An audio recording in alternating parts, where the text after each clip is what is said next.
Assalamualaikum warahmatullahi wabarakatuh. Alhamdulillah, bersyukur pada Allah SWT. Pada malam Jumaat, Khamis malam Jumaat ini, sama-sama dapat kita kembali kepada program Talk with CEO. So, saya berharap semua dapat bersedia pada malam ini dengan sedikit pengisian daripada saya. Tak ada lain kecuali ingin pastikan kejayaan adalah milik anda. Siapa nak kaya dan berjaya kata yes. Sekali lagi, siapa nak kaya dan berjaya kata yes. Siapa nak kaya dan berjaya kata yes. Alhamdulillah. Okay, so pada malam ini kita cuba untuk melihat kembali, kerana kita berada di penghujung bulan, kita ada pertengahan bulan 6 untuk kita capai separuh daripada impian kita pada tahun ini, pada 2022. So kita dah hampir separuh daripada tahun ini. Tuan-puan, kawan-kawan semua, pada bulan ini, maknanya ada baki lagi lebih kurang 6 bulan lagi lah untuk kita capai. So persoalannya, apakah impian anda pada 2022? Adakah sudah separuh tercapai daripada apa yang anda tuliskan di awal tahun pada baru-baru ini? Kan, kita dah buat kelas supaya anda tuliskan impian. Adakah impian tu dah capai hampir separuh daripada apa yang impikan? Benda tu kita kena tanya balik. Ada masa lagi berbaki 6 bulan ni untuk kita cuba perbaikin lagi supaya kita boleh capai. Kerana banyak benda yang kita kena lihat dalam kita nak mencapaikan impian. Selalu kita sebut pada awal tahun supaya semua tuliskan impian-impian anda. Apa yang anda nak capai, tuliskan satu persatu, kan? Tapi sekarang ni dah separuh. Kita kena review balik lah apa yang dah capai, apa yang belum capai. Pasal orang-orang yang berjaya ni, orang-orang yang mesti dia tulis apa yang mereka nak capai. Okay? Dan tentunya ada halangan-halangan dalam kita nak capai benda apa yang kita tulis itu.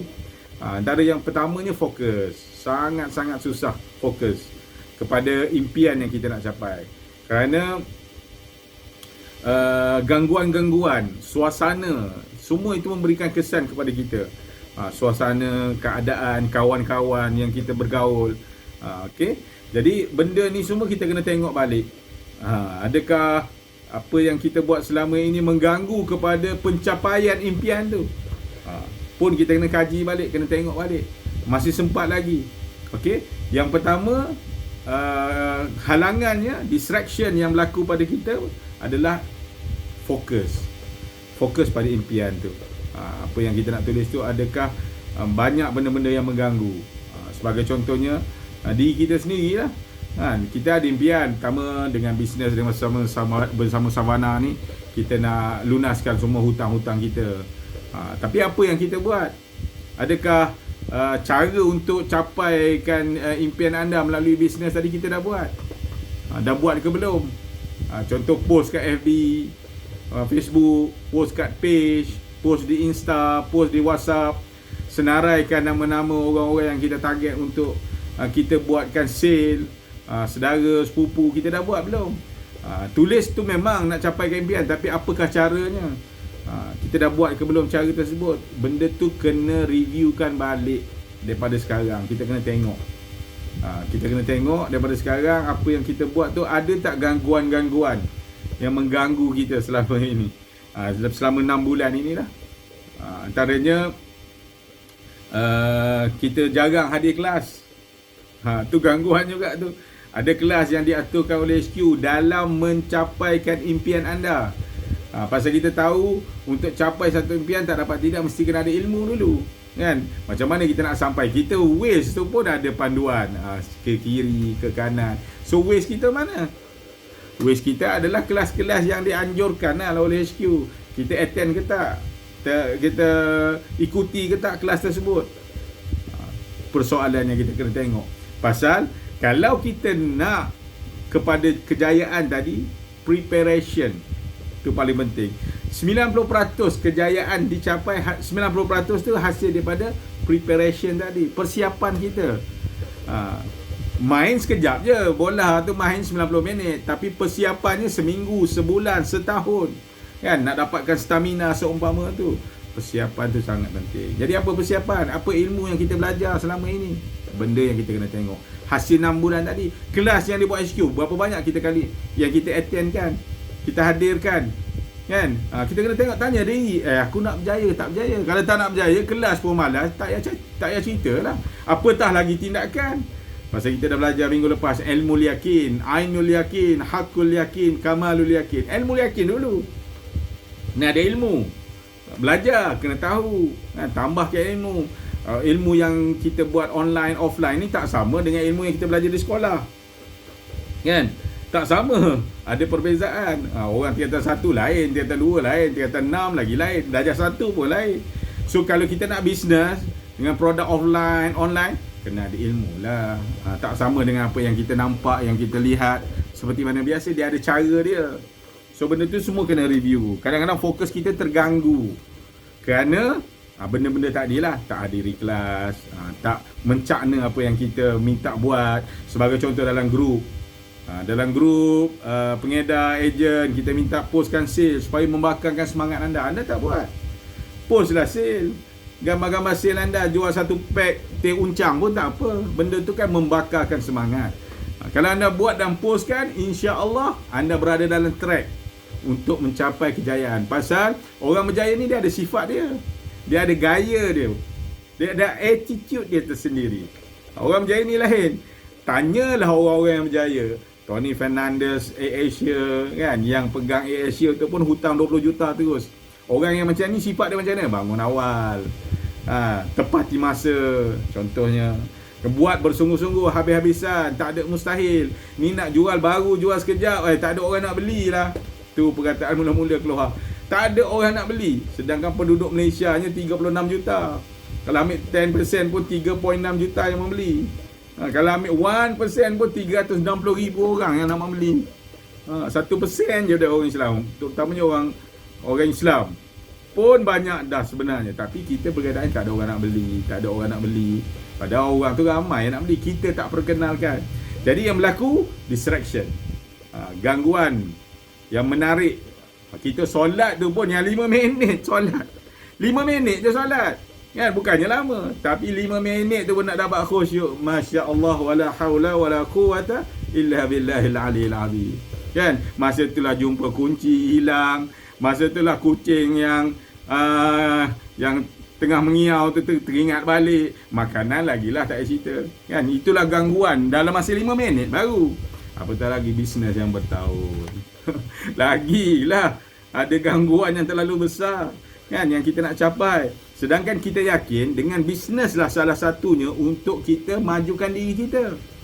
Salah satu. Kerja tu sendiri, kerja yang lain okey, tapi bisnes salah satu cara. Ini pengalaman saya lah. Pengalaman saya, ayah saya seorang pegawai custom, pegawai kerajaan lama sampai bersara, cemerlang. Antara nasihat yang saya masih ingat sampai sekarang ialah, Herman, kalau boleh berniaga, berbisnes untuk kau bantu orang lain dan bantu diri kau. Kalau kau nak berjaya, nak sukses apa semua, bisnes. Belajar bisnes. Walaupun keluarga kita tak ada keluarga yang darah bisnes, tapi cuba buat. Tentunya ada halangan permulaan, tapi saya teruskan hasil nasihat daripada orang tua tadi. Okey. Kerana salah satu saya yakin untuk majukan diri, kita kena berbisnes. Pasal kita boleh kembangkan lagi dan lagi dengan berbisnes lagi kan, dengan berbisnes. Dan banyaklah kita tengok sahabat-sahabat Nabi sallallahu alaihi wasallam, Abdul Rahman bin Auf, Sayyidina Osman bin Affan, kaya raya syurga. Asyara mubashirun bil jannah. Asyara orang yang 10 orang yang dijamin syurga kan. Sayyidina Osman, semua tu kaya raya kan, sampai dia mati tu duit pun ada lagi lah. Ladang kurma dia sampai sekarang ada hasil, masuk lagi dalam akaun dia walaupun tuan tu dah tak ada. Jadi pahala dia berterusan pasal dia kaya. Jadi kita nak kaya macam tu, kaya yang beriman, yang masuk syurga. Dengan kekayaannya apabila kita mati, orang masih gunakan, dia jadi sadaqatun jariyah, sedekah yang berjalan jar. Kita nak macam tu kekayaan kita ni. Jadi nak capai tu ada gangguan tadilah. Nak capai orang berjaya tu dia ada gangguan. Kelas malas hadir, kita suruh buat dalam grup tak buat, tapi cakap nak berjaya kan selalu saya sebut usaha ikhtiar tu kena ada. Mana boleh cakap lapar, sumbat mulut, nasi dalam mulut pun tak nak. Tuhan kata kau Tuhan ke aku Tuhan? Kau minta ya Allah aku lapar, berilah rezeki, aku lapar. ambil nasi lah suap lah mulut. Kalau ada ikan sardin tu buka buat. Bukan kata lapar aku suapkan kau pula jadi Tuhan. Kau nak kaya, sale nak 100,000. Macam saya, impian saya nak melahirkan 1,000 orang yang sale 100,000. Jadi saya kena usaha habis-habisan lahirkan supaya orang Islam ni kaya raya, boleh bantu orang lain. Jadi usaha saya kena buat lah kan, kena buat sesuatu. Jadi harapan saya, impian anda tu boleh capai, tapi pastinya ada gangguan. Dia package sekali, combo. Bukan KFC je ada combo. Kejayaan pun ada combo dia. Dia datang sekali, bukan KFC je lah kan. Combo meal lah apa semua, bukan KFC. Kejayaan pun ada combo dia. Iaitu dia datang dengan cabaran. Orang nak kurus, cabarannya apa? Nak pergi gym payah, makanan sedap-sedap, tu cabaran. Orang nak berjaya dalam bisnes, apa cabaran dia? Kelas malah hadir. Kalau minta postkan sale tak buat kan.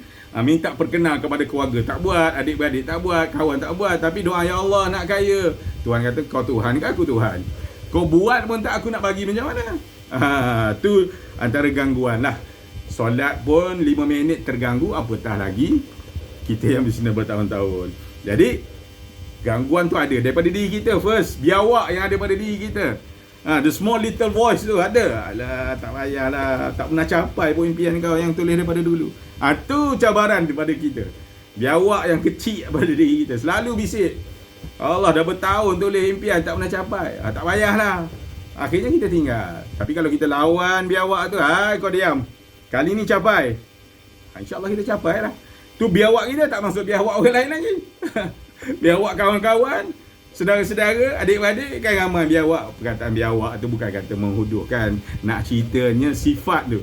Sifat biawak tu, tu suka nak jatuhkan orang. Kawan-kawan, alah, darah keluarga kita tak ada orang bisnes lah. Orang Melayu mana boleh berjaya bisnes, Cina je. Biawak tu nak masuk dalam telinga ni dengar. Sedap juga suara biawak ni. Halus, tulus, mulus. Kan? Jadi kita kena tengok biawak-biawak ni kena hindarkan, jauhkan. Cakap pada diri, insya-Allah selagi aku bertuhan yang kaya, selagi aku bertuhankan Allah yang kaya, insya-Allah aku tak miskin. Kerana aku boleh meminta kepada yang kaya dengan syarat berusaha. Innallaha la yughayyiru ma biqaumin hatta yughayyiru ma bi anfusihim. Tuhan tidak akan mengubah nasib satu kaum dan bangsa sehinggalah mereka mengubah apa dalam diri mereka. Iaitu tambahkan ilmu, tambahkan semangat, attitude orang berjaya. Kau bawa lah Ferrari, kalau attitude kau kancil, tak ke mana kak. 60-50 dia ada Ferrari. Tapi kalau kau kancil pun, attitude kau Ferrari, insyaAllah berdesup lah kancil tu. Tapi bukanlah masalah apa yang saya nak sebut, iaitu attitude. Terletak pada attitude. Apatah lagi kalau kita ada cara yang baik, yang terbaik, attitude pula lagi terbaik. Kelas attend, suruh post-post buat, perkenal saudara buat. Pasal ini perjuangan untuk diri kita sendiri, untuk mengubah. Perjuangan untuk bangsa kita. Kalau kita tak mulakan, siapa lagi? Kan, kita sedar perkara tu. Jadi kita akan bangkit. Pasal minuman coklat sampai sekarang ni, hampir tak ada orang dulu mengusahakan untuk keluar. Ini baru keluar Savannah Coco. Mudah-mudahan menjadi orang kata penawar kepada orang dulu yang tak buat. Adalah alternatif untuk orang Islam. Kalau tidak, kita daripada bangun pagi kan sampai tidur balik, semua produk orang bukan Islam lah kita guna. Daripada berus gigi, first tu berus gigi pagi tu pun berus gigi orang bukan Islam. Ubat gigi pun bukan orang Islam. Nama je Sofi bersih kan. Tapi yang owner dia bukan. Mana orang Islam? Orang Islam tengah tidur lah, tak bangun lagi. Jadi kita kena bangkit dengan Savannah. Harapan saya dengan apa yang saya buat ni, mudah-mudahan alternatif ni pergi pada anda. Anda akan jadi kaya dan berjaya. Kaya sampai jadi jutawan anda. Saya sentiasa mendoakan supaya anda boleh bantu orang lain. Satu. Dan dalam masa sama, bantu diri anda, keluarga anda, mak ayah anda yang sentiasa mengharapkan anda mengubah nasib mereka. Kita kena buat sesuatu.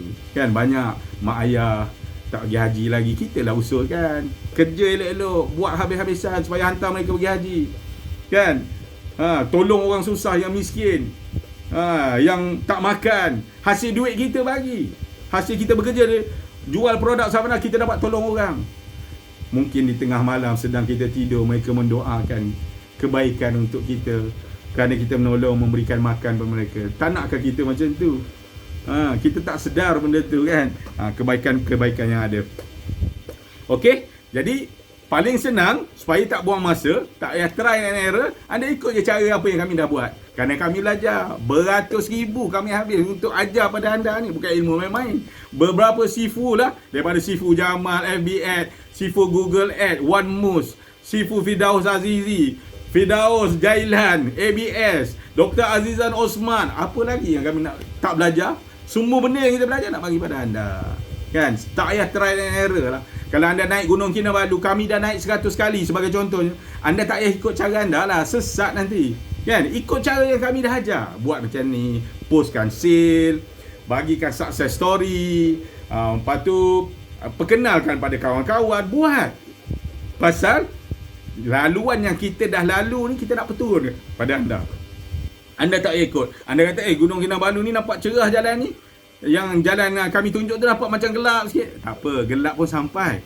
Cerah anda belum tentu sampai lagi. Pasal anda first, pertama kali nak naik Gunung Kinabalu. Kami 100 kali. Advantage kat mana? Anda ke kami? Tentulah pada kami. Kan? Kita dah naik 100 lagi, kita dah tahu. Nampak je cerah. Tapi jalannya sukar, curam, susah. Perbandingan nampak gelap sikit tapi cerah, senang naik dan sebagainya. Okey. Jadi jangan buang masa. Teruskan. Sabar dan jangan lari daripada fokus. Apa yang kami ajar, buat. InsyaAllah akan anda berjaya. Okey. Jadi apa yang saya nak supaya kita bersemangat kembali, anda kena tulis balik impian. Ni dah bulan 6. Bulan 6 tulis balik. Tulis balik impian dan be do have. Seolah-olah anda akan dah capai. Dah bayar hutang kereta, dah bayar hutang rumah, dah akan boleh tunang umrah akhir tahun ni. Tulis ya. Baca hari-hari. Setiap hari, setiap minggu baca. Aku capai ni. InsyaAllah aku boleh capai, ya Allah. Caranya bila kita semangat macam tu, kita akan buat lah. Dia orang suruh post sale lah, aku buat post sale. Perkenal kepada adik-adik. Okey, adik-adik. Kawan-kawan jiran, okey, buat air bagi. Kan? Perkenal pada jiran. Kat pejabat bagi secet cuma. Buat air kepada jiran-jiran, surau buat. Jadi diorang perkenal, beli, letak di kedai-kedai. Banyak cara lah. Kalau saya cerita semua, tak habislah pada malam ni. Okay, so saya harap macam tu impian anda akan tercapai dengan cara anda tuliskan balik. Semangatkan balik. Macam saya, impian saya tulis, nak bantu 1000 orang yang pendapatan 100,000 di kalangan usahawan savanna. Tulis, dan saya kena buat sesuatu macam mana nak capaikan. Saya nak pondok-pondok Islam di Malaysia ni standardnya macam standard universiti-universiti di luar. Saya kena cari duit kan, berpendapatan tinggi supaya boleh bantu pondok-pondok, sekolah-sekolah agama tadi. Impian saya, tuliskan kan. Mudah-mudahan itu saja. Saya rasa sekadar minta maaf banyak kerana masa, kekangan masa dan sebagainya, keletihan bekerja kan. Tapi tak apa, saya suka bersama dengan anda setiap malam Khamis, malam Jumaat, untuk sama-sama kita bangkit dan membakarkan semangat. Makanan yang lama tak dibakar akan basi. Saya faham. Semangat pun macam tu. Kalau tak dibakar, dia akan mati, longlai, lesu, layu. Tetapi kalau dibakar, insya-Allah dia akan semangat dan terus mekar dalam perjuangan di persada ekonomi umat Islam di Malaysia. Saya yakin orangnya adalah anda yang akan bangkitkan perjuangan ummah ini. Tanya diri, kalau bukan aku siapa lagi? Untuk anak cucu, untuk bangsa, untuk agama ini, aku kena bangkit, perkenalkan. Walaupun mungkin aku ada pendapatan, tak ada masalah. Yang penting tujuannya supaya kita boleh menguasai kembali ekonomi umat Islam ini. Itu saja daripada saya. Wabillahi taufiq wal hidayah. Wassalamualaikum warahmatullahi wabarakatuh. Sawana.